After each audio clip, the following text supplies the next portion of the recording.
This situation should be a wake-up call that people should start learning the basics of nutrition because they are ruining their kids' lives and health. And these companies like Starbucks, they don't care. They only care about profit. Let's check this out. People have been noticing that their local Starbucks is full of children. It's full Yup. of teens, preteens, it's even full of toddlers. Come on me to get my Starbucks. Yes, Starbucks has somehow become the most popular after-school destination for kids. Many of them are proudly Your child at this age should not even know that Starbucks exists. Maybe not to that extreme, but you know what I mean. addicted and obsessed. It's a tween status symbol now. They go in there and chug a sugary caffeinated milkshake and then chug another one while waiting Why do kids need caffeine?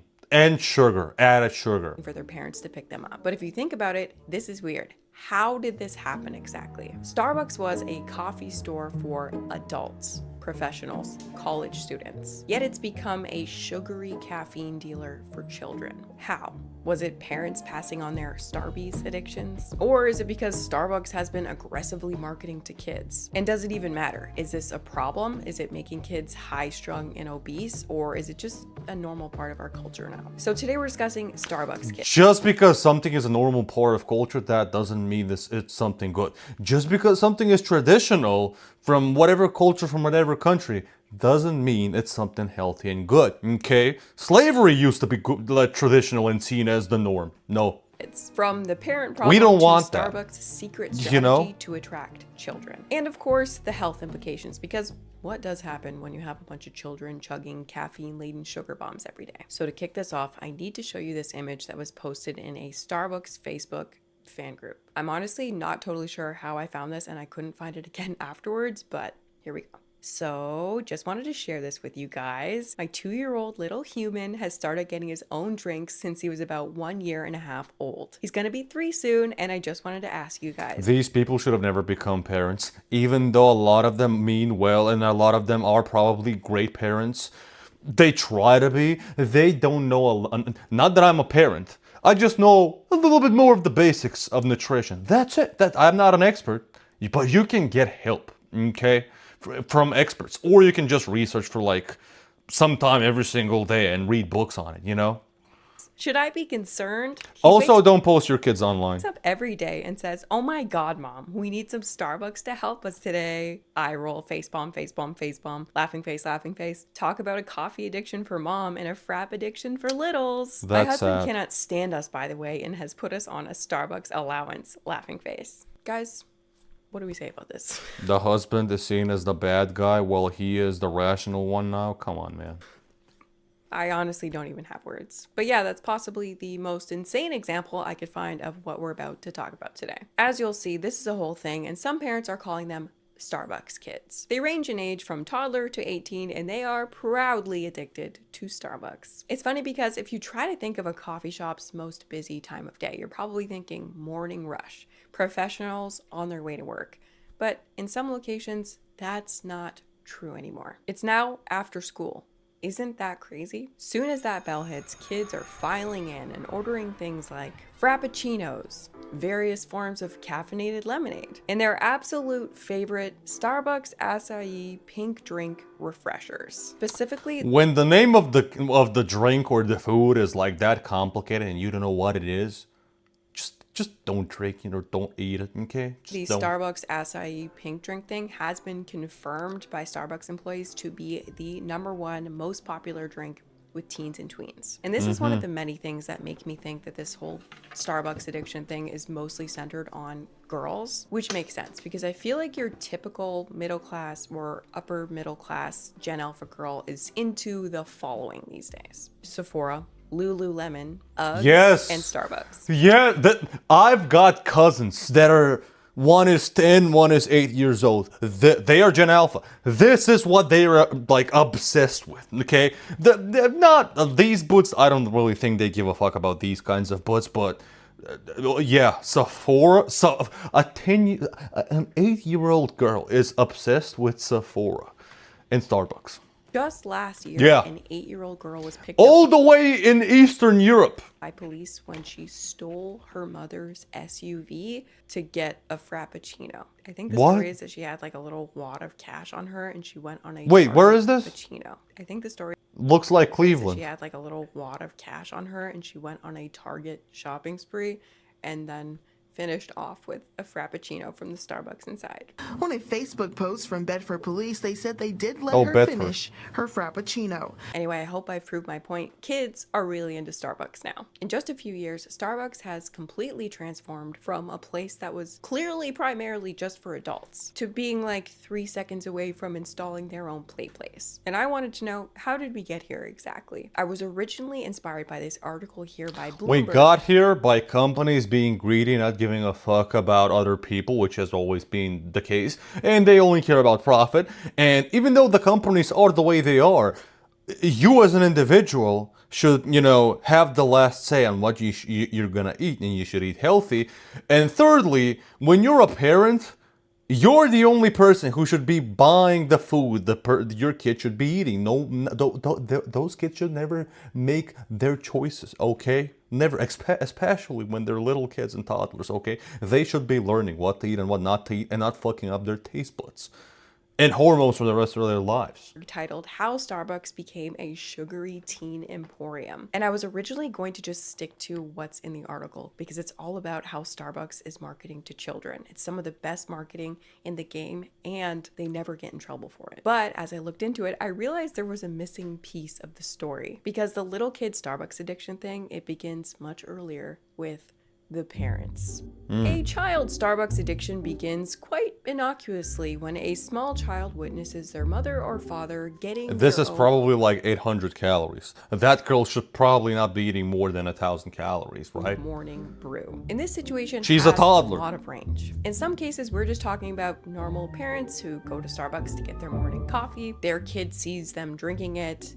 and then they want it too. Totally normal stuff that happens all the time. But as I was researching this video, I kept running into the more extreme side. The parents who are full-blown Starbucks addicts themselves, who have made Starbucks part of their personality and thus then transfer that love and addiction to their kids. And maybe this seems like a rare thing, but it is a surprisingly common personality trait. We all know the type, okay? They're frequently seen wearing shirts like this. They drink out of both Stanley cups and Starbucks branded bedazzled tumblers. They consider this water, and their favorite home decor looks something like this. This type of parent results in the most extreme type of Starbucks addict, the child and or baby addict. As evidenced by this Medium article. And you're noticing it's a lot of the times it's with little kids, because a lot of these people that have these little kids are in their late 20s, early 30s, they still haven't faced the repercussions, or not enough,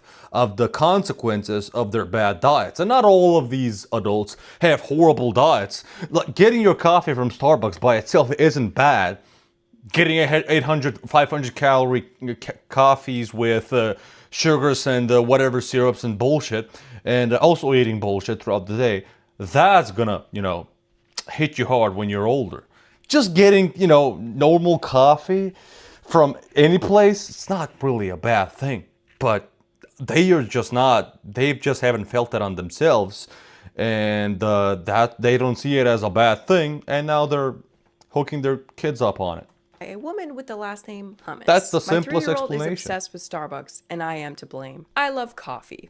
And because I love coffee, I also love Starbucks. I realize that this is not always true for everyone. Some people feel like Starbucks is getting coffee from the man, or that we should support local coffee shops. Well, I get it. Starbucks is the flagship of coffee shops, no doubt. But Starbucks gets me. We have a long history and we are comfortable together. We're like old lovers that are happy in our ways. I suppose the thing I love most about Starbucks is that my drink is always perfect. It's always made exactly how I like it. And then there is my 3-year-old son. Starbucks is simply part of his life. He can't help it, and it's my fault. From the moment he was born, it was a home away from home, a safe place in a world of chaos, an oasis in a coffeeless desert. Daddy, I want Starbucks. I want pumpkin bread and chalky milk. And they find this cute.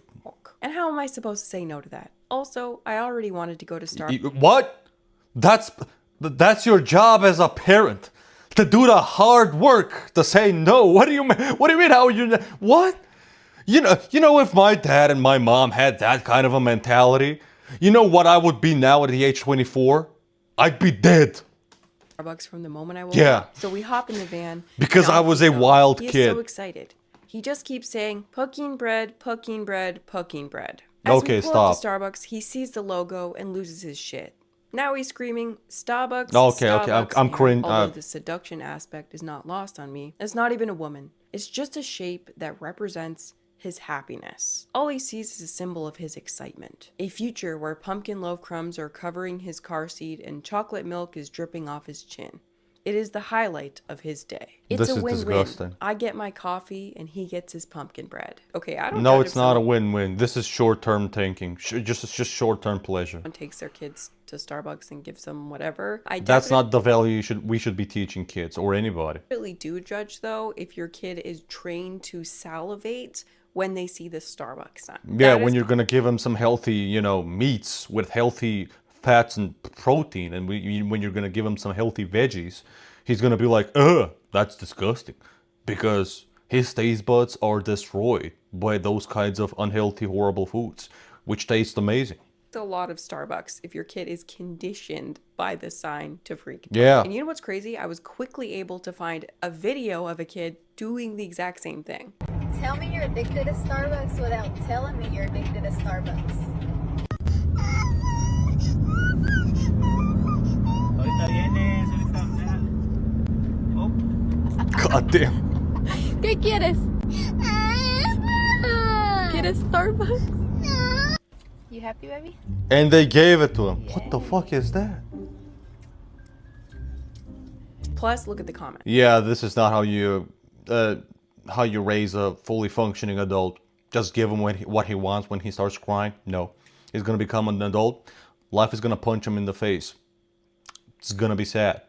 I wish the best for him. My son as fuck. We go to Starbucks 2 times a day, every day. LOL, that's gonna be my child in the future. Haha. Literally, my boys, they are the same way. You guys should not have kids with this mentality. I all wish for you, all of these women, to have kids and for them to have, great lives, them and their kids, but not with this mentality. Come But on, I mean, man. parents proudly Come on. passing on their Starbucks addiction. I'm saying this and I'm being serious about this so much because I have a cousin that died because of horrible health complications coupled with COVID, and at the age of 25, because his whole life he was, eating insanely unhealthy. Never ate healthy meats, never ate fruits and vegetables. On top of that, he was the first out of all of my cousins. He was the first kid, so the first grandchild, which it's a soft spot for grandparents, and he was also with Down syndrome. So yeah, yeah. Their kids because why they I'm made so it harsh part on of their this. personality. Now, like I said, it's super normal for kids to want to consume what they see their His parents did not really try to feed him healthy. parents consuming. It's literally a They had problem the that money. parents all over probably have to figure out due to, kids not being able to have coffee and parents consuming coffee. The parent has something, the kid sees it, the kid wants it, normal. Now, obviously, kids can't have coffee. So some parents are dealing with this struggle by giving their kids fake Starbucks. I saw many parents giving their kids like water with berries in it or milk with berries in it. That way their Okay. very young child gets to feel included, but they're not Yeah. consuming a pile of caffeine and sugar. However, Hey, it's I a saw step in the so right many clips direction. of parents giving their children full frappuccinos, like 1-year-olds, 2-year-olds, a drink to themselves. So this is a thing that's been happening to the point that baristas on Reddit have been calling out parents loading their young children up with caffeine. Stop giving your children caffeine. Your child doesn't need caffeine, especially if they're 10. They don't need the mocha cookie crumble. They don't need a caramel. Nobody needs that. Nobody needs a mocha cookie crumble. Not even adults. and crunch, and they don't need that strawberry. If you're refreshment responsible and you can control yourself with calories, then yeah, sure, fine, whatever. It's not a big either. deal. As a matter Kids of fact, can't. they don't need anything here because basically everything is caffeinated. I was at a store and this mom ordered a refresher for her child, and she referred to this child as a baby. And you know how some parents are, their kids are always going to be their babies. I made it for her, and she goes over and gives it to her actual baby. An actual baby. Yeah, These that's refreshers have insane. caffeine in them. Your baby doesn't need caffeine. Stop it. Sugar and caffeine Yeah, addictions babies are sleep like what? Almost the whole day. How many hours are babies awake? 4, 5? That's it. real and they're very harmful, and Starbucks profits off of it. Yeah, that's the situation. That's where things are at right now. So let's take a look at what these kids are drinking. Let's look at a frap. A grande mocha cookie crumble frappuccino contains 480 As calories, expected. 55 grams Holy fucking shit, 55 grams of sugar? The average male adult should be consuming like 25 to 30 added sugar in grams max a day. of sugar Not talking about sugar from fruits, like added sugar. and 95 milligrams of caffeine. We'll talk Yeah. about the serious issues with liquid sugar later, but for now, it should be said that that's a lot of sugar. It's about Yeah. 1.5 cans of Coke or 12 Oreos. And Great. for context, the American Heart Association suggests no more than 36 grams of added sugar per day for a full-grown man. Okay, I was close. Plus that caffeine, that's about the same amount you would find in a full cup of coffee or a small can of Red Bull. So these drinks are super sugary, super caffeinated, and then not much else going on. So if they displace a meal for a kid, considering they're 480 calories, they're not really getting much to help them grow. Now, I should say that there are uncaffeinated options as well, such as the, I think the vanilla cream one and the strawberry one, and I saw a lot of kids with these. But regardless of this, it's safe to say that being proud of your kid being full on addicted to Starbucks or Frappuccinos or whatever is completely unhinged. But now that we've acknowledged the parent situation, it's finally time to discuss Starbucks. Because as you'll see, they're not innocent. They directly target kids, tweens, and teenagers, though as far as I know, they still... It's the same thing with cereal companies. Like, they target kids with these flashy, bright, colorful boxes and with these cutesy animations and characters, these cartoon characters, to like make kids want to buy that box of cereal just because of the way it looks. It's beautiful, and I was one of those kids. Didn't really eat that much cereal, and just grown-ups, adults just buy them. And a lot of the times, the marketing on those boxes are low sugar, healthy, balanced breakfast for your child. No, it's not. It's top line.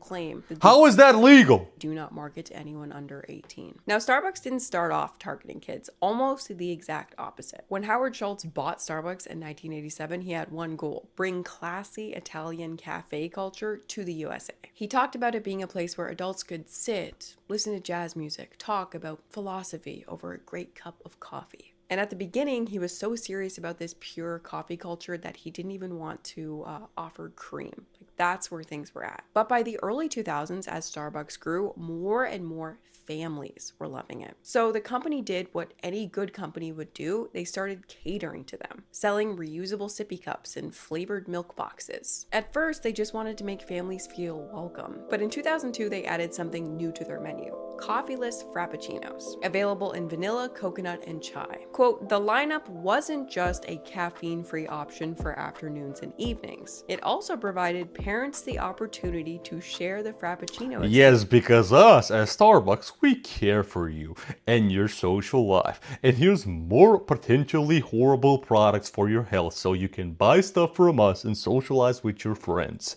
We care about your lives. Experience with their kids and teens. To And quote your the kids, article of course. again, it also allowed Starbucks to market to young people for whom caffeinated products may not be viewed as appropriate by the parents. Also, while researching this video, I came across this article: Starbucks recalls teddy bear tumblers from 2003. In it, Bro, it mentioned- where I live, half of the people where I live in Southeastern Europe and in the Balkans, like 50% or more of people smoke cigarettes here.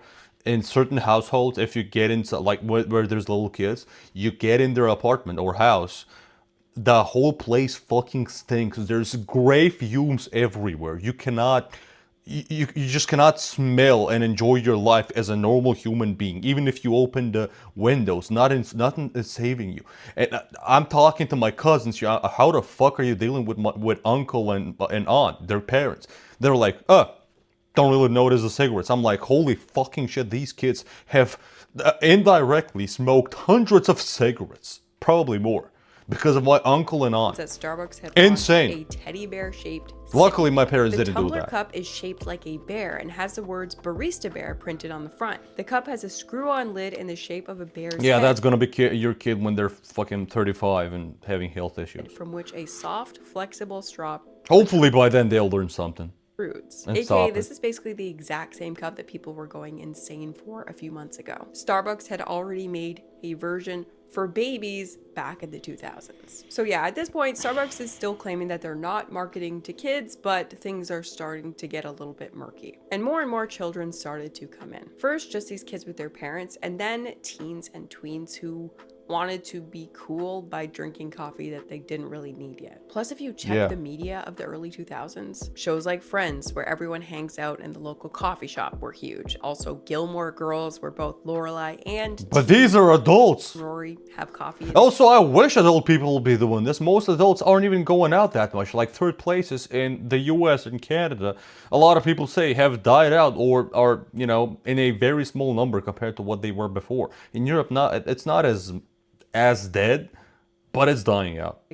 And celebrity teen icons like Lindsay Lohan and Paris Hilton were frequently Why do they look like siblings? photographed with their own Starbucks addictions. They look like So even with very little sisters. Starbucks intervention at this point, kids were just kind of naturally into Starbucks, even from the very beginning. But in 2007, Starbucks decided to really lean into it. And in an interview with NBC News, they publicly admitted that they were going to begin marketing to children. Starbucks rethinks stance on young customers. For years, Starbucks has insisted that it does not market to children, even as stroller traffic jams build outside some stores and teenagers pack others. Now the company is revising its stance on kids, acknowledging that the under 18 set has become part of the coffee chain's customer base. Now, they didn't leave any good specific quotes or anything because you know these companies like to be a little bit obtuse with this stuff. But Starbucks just claimed that they were finally recognizing that people under 18. If you're an adult in 2026 and you still believe that some huge corporations or companies, even small ones, actually care about you and your kids, just people in general, you're living in delusion. You gotta wake up, okay? They only care about shareholders and profit. They do not care about anything else. You can research on what like foreign companies, like noodle companies, are and cereal companies are doing to kids in Africa. Yeah. Came into their stores and that they should start catering to them in a way that made them feel welcome. And thus they were going to embrace working on drinks and products specifically meant to appeal to young people. And in the years after this moment, we have seen the invention of products that have become honestly iconic with children, such as the Cake Pop, their Refreshers line of caffeinated juice-like drinks, the pink drink, of course, and many colorful Frappuccino drops. I mean, I'm not gonna lie, all of these look tasty as fuck, and I'm a 24-year-old, like, you know, unk for a lot of these kids. 2011, they were named the teen favorite store. And since then, they've just become more and more of a young person focused place. And in April 2017, they launched probably one of their most successful kid oriented products to date, the Unicorn Frappuccino. Well, this is no myth.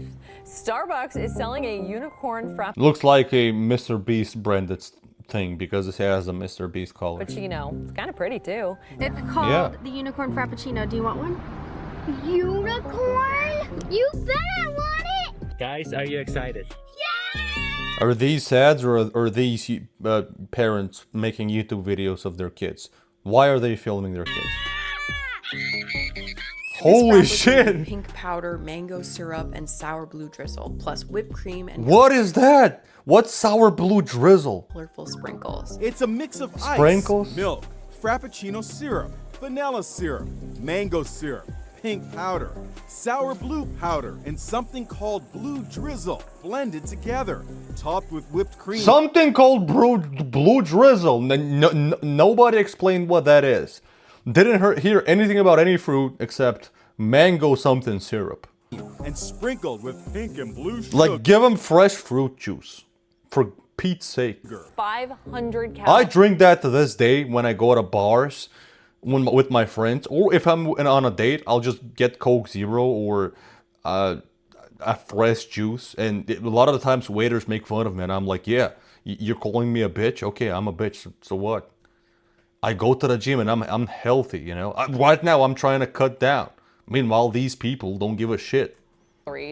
76 grams I'm not mean. I'm obviously nice. I be nice to staff. of sugar for a Waiters, 24-ounce always. drink. The plan was to launch it for just 5 days, but many locations sold out much sooner. Teens and tweens were particularly hyped about the product, with some stores having lineups over 7 hours long. Now, the unicorn frap being pink and blue and fun colors obviously appealed heavily to young children who are the primary demographic for unicorn-related stuff, but it was actually also part of this broader Instagram trend in 2016-2017. There was actually this whole unicorn aesthetic like this. Man, I completely forgot about this I aesthetic remember right here. this. It's so weird to see it. Why was this unicorn thing so popular? And again, things are so murky here. Was Starbucks intentionally luring children, or were they just doing smart marketing and kids came along for the ride?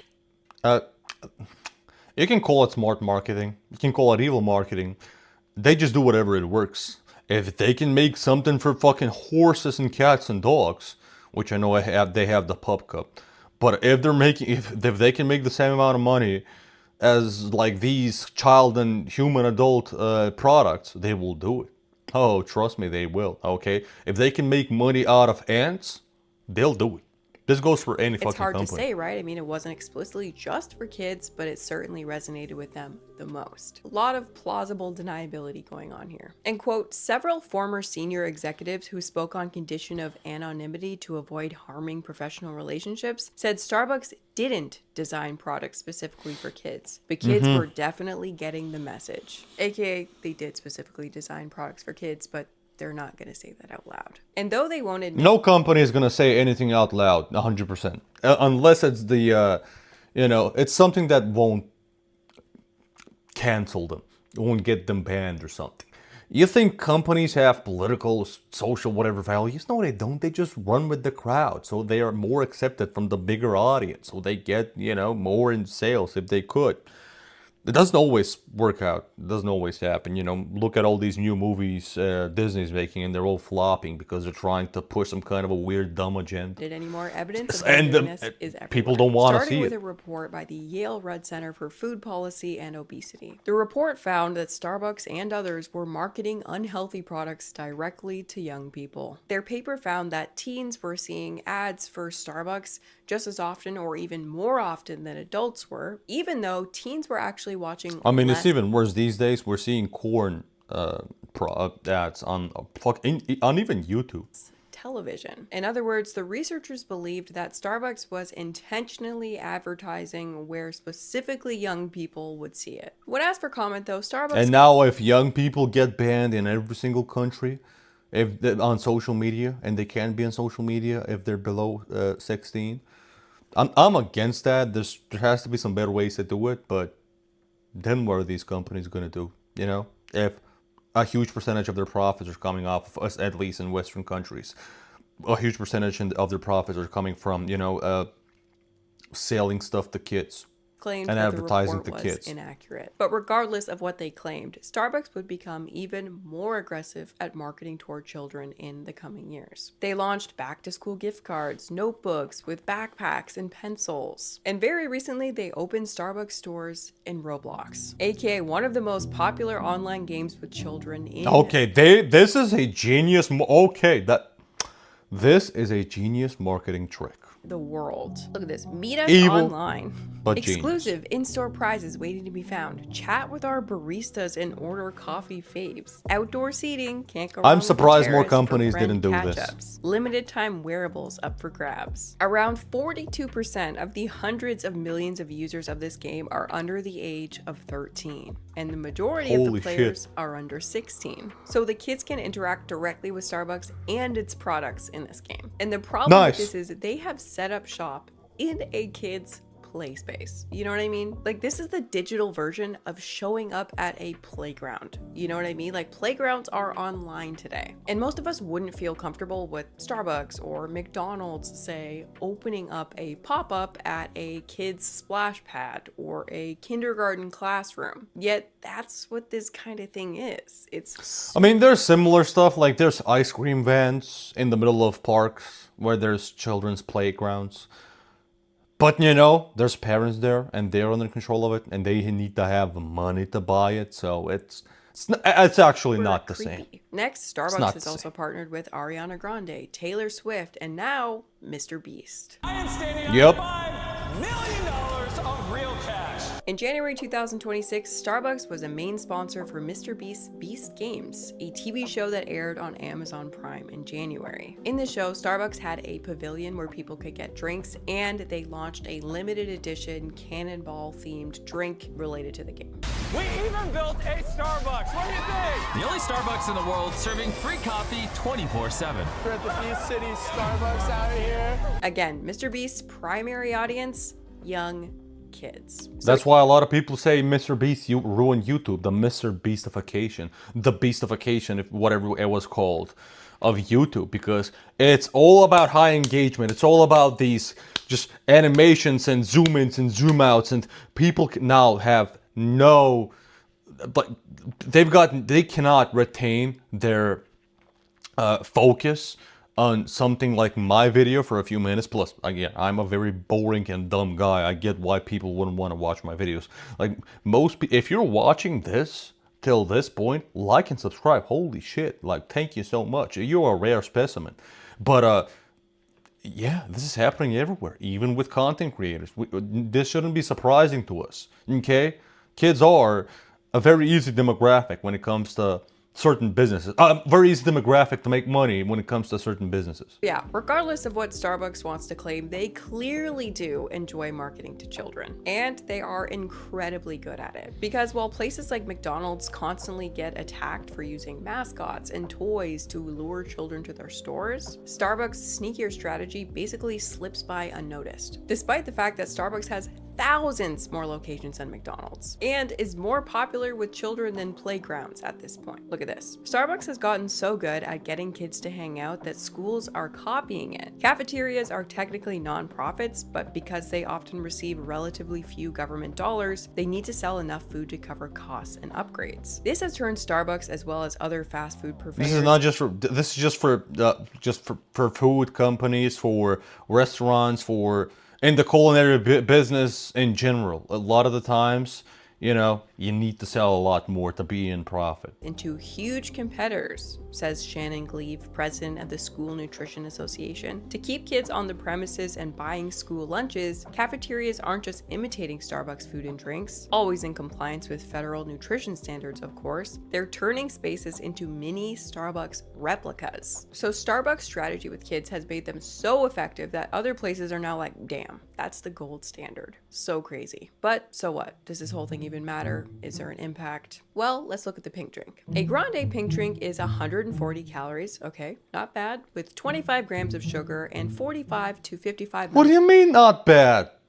I mean, compared to the other ones, yeah, it's not 500, 800 calories, but it's still fucking bad. Grams of Don't drink your calories, come on, man. caffeine. Now that is way better than the frappuccinos we talked about, but it's still suffering from the two main issues here, which are liquid sugar and caffeine. Let's start with the caffeine. Now, caffeine in children just sounds like an obviously terrible combination. They'll start glitching through the matrix. Like, they'll start being like six-dimensional beings. There's kids like bouncing off the walls and having meltdowns. If that even exists. And there used to be a rumor that caffeine actually stunted kids' development. So I'm expecting this whole thing to be terrible. But when I looked into it, it was not as black and white as I thought it would be. And this meta-analysis of over 5,000 papers says that we don't actually know what the true impact of caffeine is on children and teenagers. So this doesn't mean that it's not black and white. This means that we don't know how black and white it is.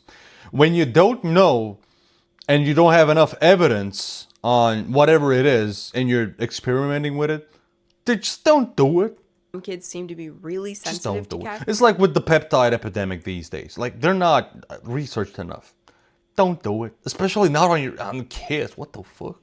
Like, if you're an adult, sure, fine, but still don't do it. And others, not so much. But regardless, the American Academy of Pediatrics recommends that all children under the age of 12 avoid caffeine entirely. For teenagers, however, they've stated that it's probably okay for them to have caffeine sometimes. So caffeine, a little surprising, right? Next, sugar. And the results on this are not murky at all. Sugar, particularly liquid sugar, is bad for kids and teenagers on so many different levels. But here's a quick infographic taken from this paper. Sugar sweetened beverages, SSBs, beverages like Starbucks drinks, are associated with higher obesity risk, higher risk of type 2 diabetes, more tooth decay, metabolic syndrome, increased risk of heart disease. I mean, it's the same issues with adults. The worst with kids is because they're still fucking and developing, and they will not be able to develop as fully functioning, biologically fully functioning, well-functioning adults. Which, you know, if you were fed well and raised properly and stuff, up until, I don't know, 18, and then you, because of your choices, you started getting fat, and, you know, at 25 you ended up fucking up your health and you're obese, you still have a better chance to, you know, fix it up. But if you were fat since the age of 6 and you've been fat your whole life and you've been eating shit, yeah, I think sadly, you're nerfed for the rest of your life. You can make it better. Of course you can. It's never too... Well, there's a point where it's too late. Better be late than sorry. That's, and fatty liver I think, disease, a better and one to activation use. of brain pathways linked to sugar addiction. I did a whole other video where I really went into the unique risk associated with sugar sweetened beverages. I'll link it here if you want to see. But it honestly blew my mind at the time. I mean, I look at all this health stuff all the time, and even for me, I was like shocked to see just how bad these drinks could possibly be. The science I learned was insane, and when it comes to kids, it's even more serious of an issue. So yeah, it is a problem that kids are obsessed with Starbucks and being proud of being addicted to Starbucks from a young age. If Coca-Cola or McDonald's had the same kind of appeal, it would already be a major scandal. Oh, but yeah. for some reason, the Starbucks situation has just been slipping by unnoticed. Anyway, I hope you enjoyed the... I think it's slipping by unnoticed because people don't see it as... Most people don't see it as something as bad and urgent as kids eating just cakes. I'm saying cakes because I'm seeing this, right? As people just eating cakes and pizzas and shit, right? And yeah, by the way, I've never actually liked coffee. I didn't really drink coffee my whole life. I'm 24. I still don't drink coffee. I've tried a few different types of coffees. I don't even know what the different types of coffees mean. But my biggest issue now, for the last year, I drink like the unhealthiest thing that I do on a daily basis almost is I drink I don't have it by me now, but I drink White Monster, and I drink 0-calorie carbonated beverages. One of them being White Monster, but also Coke Zero or Pepsi Zero. And I drink Coke and Pepsi Zero almost on a daily basis. I've even found other juices that are not carbonated that are almost 0 calories. And I drink White Monster like 3 to 4 days a week, usually before I work out.